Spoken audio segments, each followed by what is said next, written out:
नमस्कार, मैं आरडी भारती और आप देख रहे हैं बिहारी सुल्तान। 22 जनवरी का राम मंदिर का उद्घाटन है और सेंट्रल गवर्नमेंट ने आधे दिन के लिए पूरी भारत सरकार की जो भी कार्यालय है उसको बंद कर दिया है। यहां तक national stock exchange, Bombay stock exchange सब बंद होंगे। कहने का मतलब बहुत बड़ा उत्सव मनाया जा रहा है और चौंकाने वाली बात यह है कि कांग्रेस पार्टी बिहार के पटना में जगह जगह होर्डिंग लगा दिया है कि स्वर्गीय राजीव गांधी यानी पूर्व प्रधानमंत्री राजीव गांधी जी ने ताला खोलकर पूजा किया था। हमारा बहुत बड़ा योगदान है, हम स्वागत करते हैं, आभार व्यक्त करते हैं इस उद्घाटन का। कहने का तात्पर्य है राम के नाम का श्रेय, राम मंदिर का श्रेय लेने के लिए कोई भी पार्टी पीछे नहीं है। हाँ, अकेली बहन मायावती जी हैं जिन्होंने कहा है कि जो महापुरुषों का स्मारक है वह पूजनीय है ऐसे हालात में।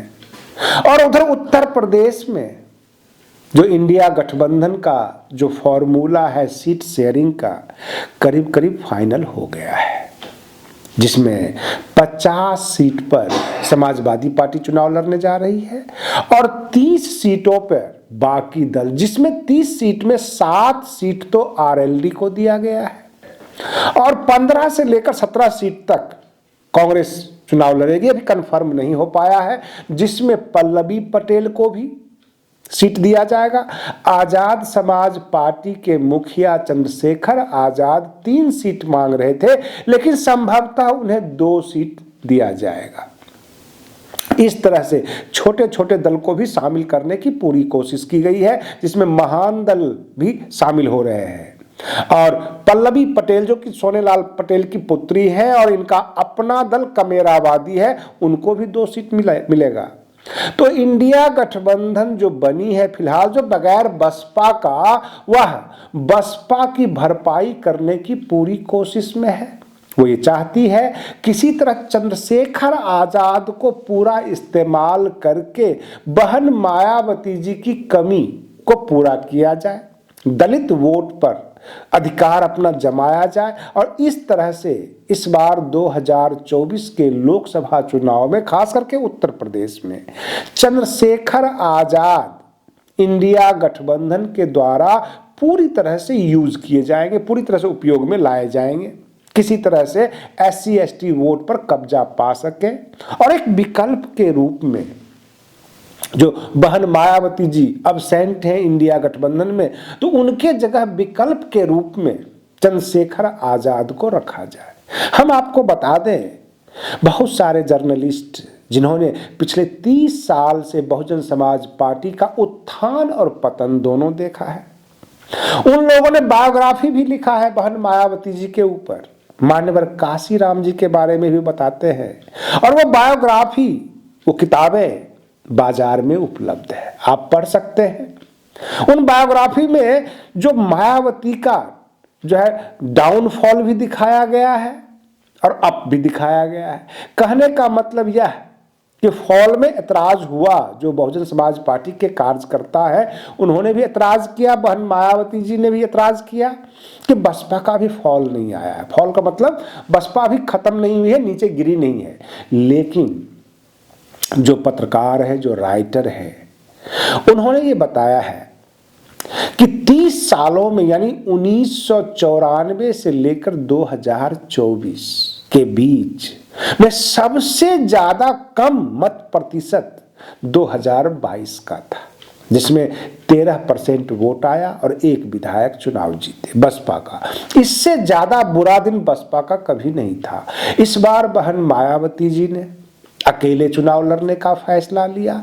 इसके ऊपर सस्पेंस है लोगों में, जो बहुजन समाज पार्टी की राजनीति को देखते हैं। जो लोग बसपा को करीब से देखा है वो ये कहते हैं मान्यवर काशीराम जी संगठन बनाने में माहिर थे, उस समाज को जोड़ने में मास्टर थे, और बहन मायावती जी ने बसपा को घर घर पहुंचाया। ये घर घर पहुंचाने में माहिर है।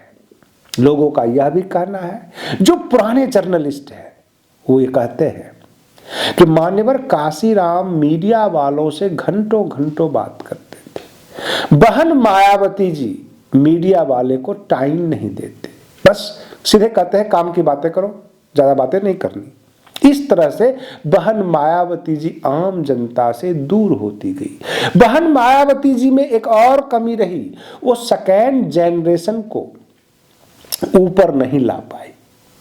उन्होंने द्वितीय स्तर के नेताओं को कभी तरजीह नहीं दिया और 2014 के बाद देश की राजनीति में बड़ा बदलाव आया।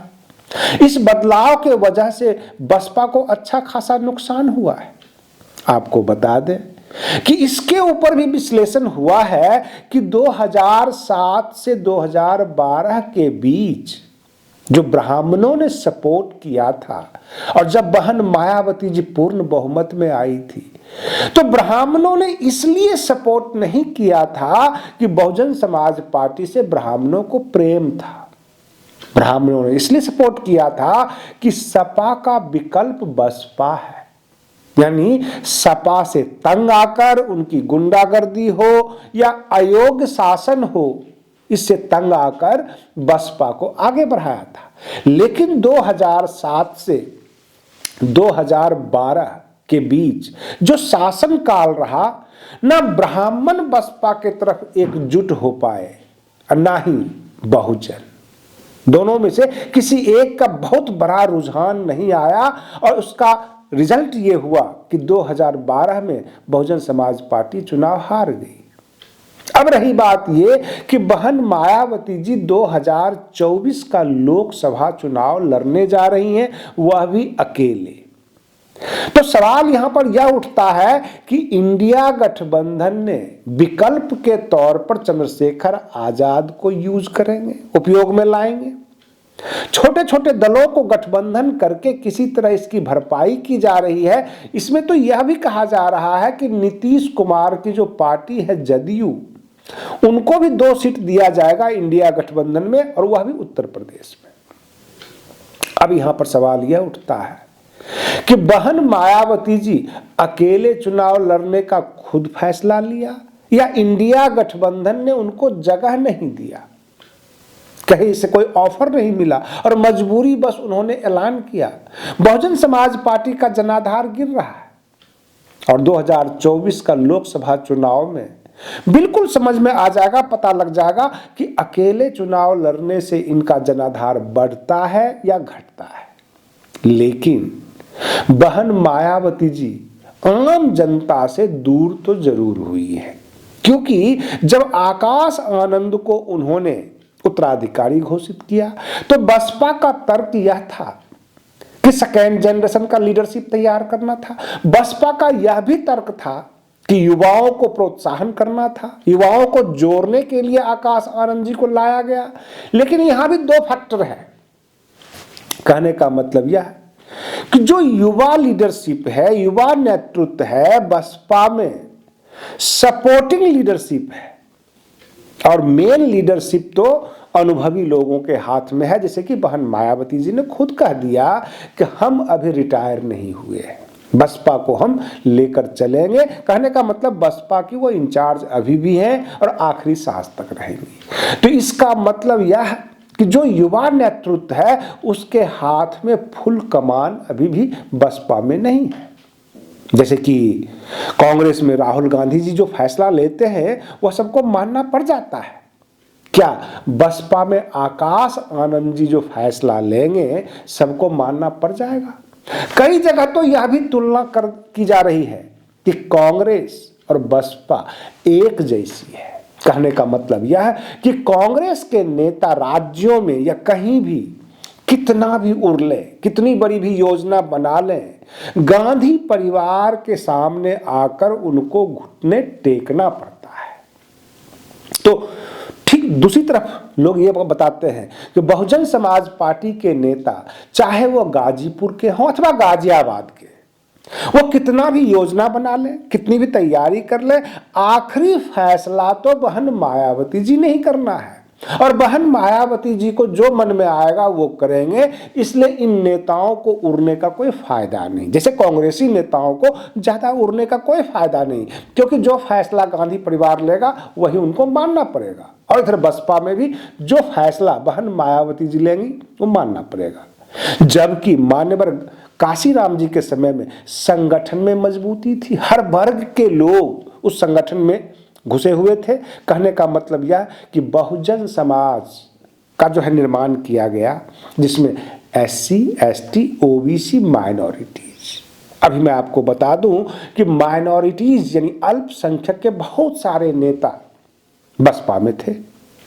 कुछ सांसद के नाम भी आप जानते होंगे, जैसे दानिश अली थे और बाकी लोग भी थे, अब जाल अंसारी भी थे। तो जो अल्पसंख्यक सांसद थे, सबका कहना यह था कि इंडिया गठबंधन में अलायंस होने के बाद ही बसपा का जनाधार बढ़ेगा और हम ताकत में आएंगे।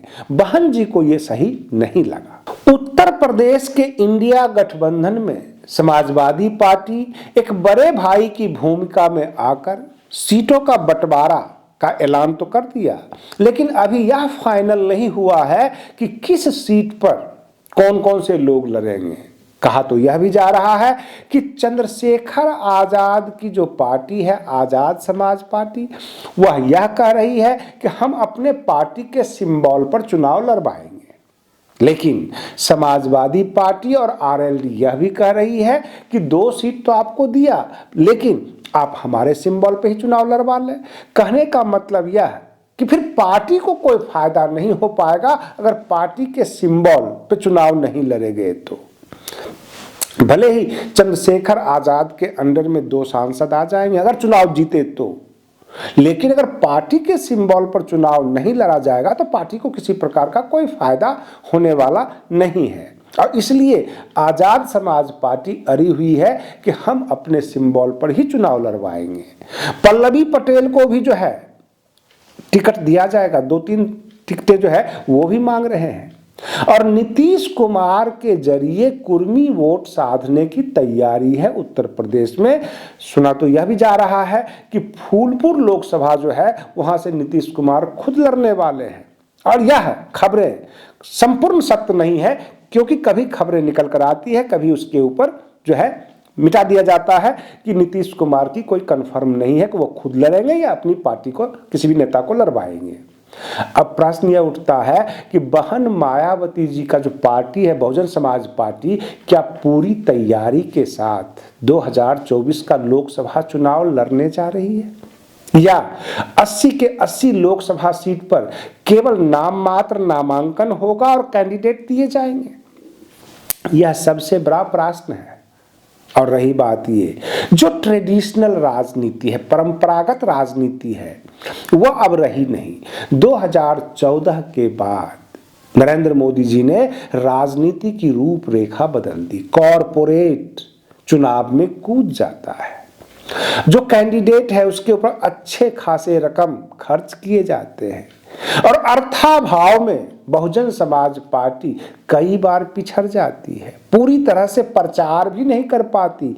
हर बूथ पर इनके जो भी बूथ मैनेजर होते हैं, जो बूथ पे कैंडिडेट होते हैं, वो मजबूती से लड़ाई नहीं लड़ पाते।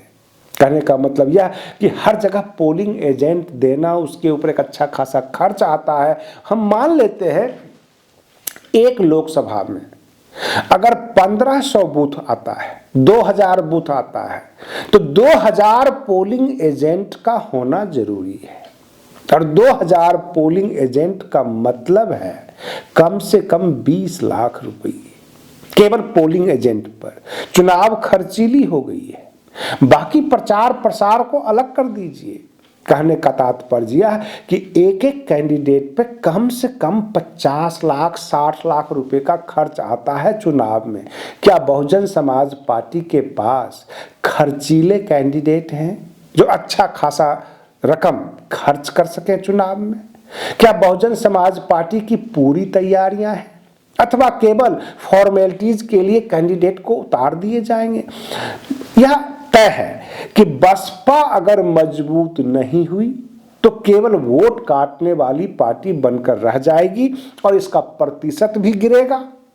और जनाधार तो गिर ही रहा है। कुल मिलाकर लोगों को संदेह है। चारों तरफ की जो प्राप्त खबरों के अनुसार यह देखा जा रहा है कि 22 जनवरी तक करीब करीब सभी राजनीतिक दल और सभी वर्ग के लोग राम के इर्द गिर्द ही पाए जा रहे हैं, कोई विरोध में तो कोई समर्थन में। यहां तक रत्नेश सदा जो बिहार के मंत्री हैं, जदयू के हैं, उन्होंने तो बिल्कुल विवादित बयान दे दिया। कभी वो कहते हैं कि अछूतों का चंदा वहां गया है तो प्रसाद अछूत हो गया। कभी वो कहते हैं कि ये जितने भी लोग हैं धार्मिक लोग, ये हमसे घृणा करते हैं। कभी कहते हैं मेरे बगैर मंदिर का कार्य हो नहीं सकता। कुल मिलाकर कभी समर्थन कभी विरोध। ये समझ में नहीं आ रहा है कि राजनीति अब अर्थव्यवस्था से ऊपर उठकर भक्ति में लीन हो गई है और इस भक्ति को लेकर चल रही है कि कौन इसका कितना क्रेडिट ले। आज के लिए बस इतना ही। बने रहिए बिहारी सुल्तान चैनल पर। हम फिर मिलते हैं अगले वीडियो में। तब तक के लिए धन्यवाद।